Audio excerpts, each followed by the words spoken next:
Pergi Bilal ke rumah. Assalamualaikum. Pintu rumah dibuka oleh Sayyidah Fatimah. Ada apa wahai Bilal? Rasulullah memerintahkan untuk mengambil cambuk. Untuk apa wahai Bilal? Ukasyah pengen mengkisos Rasulullah. Apa kata Sayyidah Fatimah? Wahai Bilal, bilang kepada Ukasyah, aku putrinya Nabi, aku darah dagingnya Nabi. Kalau dia mau kisos, biar dia kisos aku saja. Malik ibn Sinan, Malik ibn Sinan, waktu perang kakinya Nabi pernah tertusuk anak panah.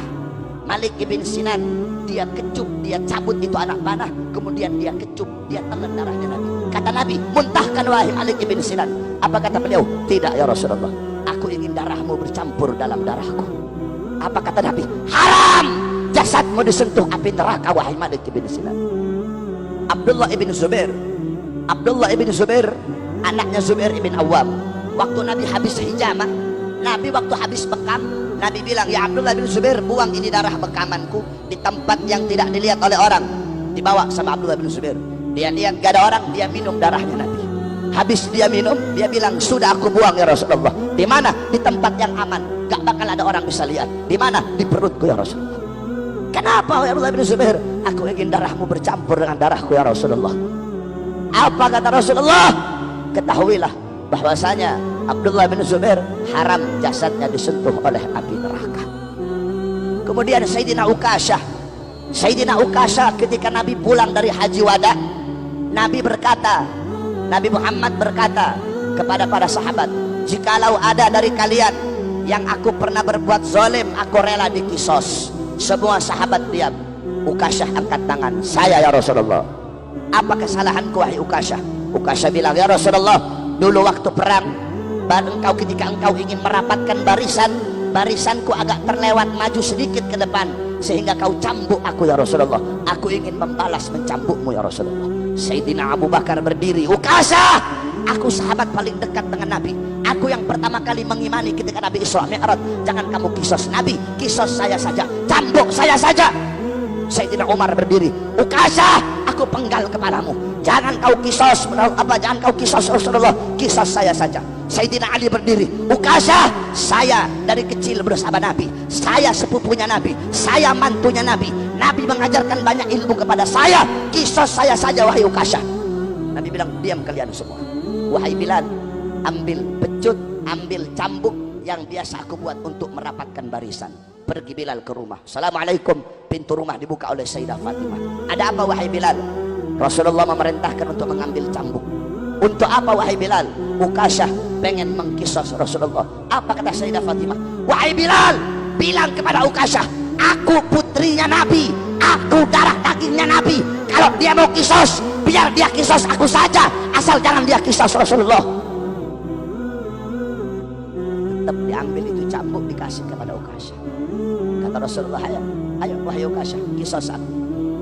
Kata Ukasyah, ya Rasulullah, dulu aku dalam keadaan tidak pakai baju, jadi kalau kamu aku cambuk pakai baju gak adil ya Rasulullah. Buka bajumu ya Rasulullah. Sahabat makin marah. Rasulullah buka bajunya. Ketika dibuka bajunya Nabi, langsung Ukasyah peluk dan langsung dicium perutnya Nabi Muhammad. Ini hanya alasanku saja ya Rasulullah, agar aku bisa memeluk perutmu ya Rasulullah. Apa kata Nabi? Kalau kalian pengen lihat penghuni sorga, lihatlah Sayyidina Ukasyah. Malik ibn Sinan, Abdullah bin Zubair meminum darah Nabi. Ukasyah bertempel dengan kulitnya Nabi, haram jasadnya masuk api neraka. Masa bapak ibunya Nabi, yang dimana Nabi adalah darah dagingnya, masa bapak ibunya Nabi masuk dalam neraka, saudara-saudara? Ini nggak masuk akal ini. Kalau bapak ibunya Nabi masuk neraka, berarti api neraka tidak bisa memakan beliau berdua. Kalau api neraka tidak bisa memakan beliau berdua, apa gunanya neraka? Sedangkan Allah tidak akan menciptakan sesuatu yang tidak berguna dan sesuatu yang sia-sia. Nah, oleh karenanya ibunda Nabi, setiap orang yang mengenang Nabi akan mengenang ibunda Nabi. Begitu juga para ulama, begitu juga orang-orang soleh. Walaupun mereka telah wafat, tapi mereka akan selalu dikenang selama-lamanya. Al-Habib Abdullah bin Al-Haddad, beliau wafat 100, 200, 300, 400, 100-an tahun yang lalu beliau wafat.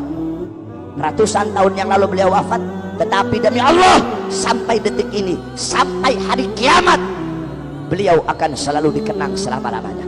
Tidak ada orang, gak usahlah di dunia, di Banjar saja, tidak ada orang dalam satu hari di Banjar ini yang tidak pernah menyebut nama Habib Abdullah bin Alwi Al-Haddad.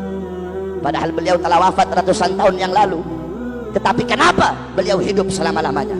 Hidup dalam apa? Hidup dalam Ratib Al-Haddadnya, hidup dalam Wirdul Latifnya, hidup dalam Nasohi'ud Diniyahnya, hidup dalam Risalatul Muawanahnya, hidup dalam Risalatul Mudzakarahnya, hidup dalam Hikamnya, hidup dalam Diwan Haddadnya, hidup dalam Adab Sulukul Muridnya.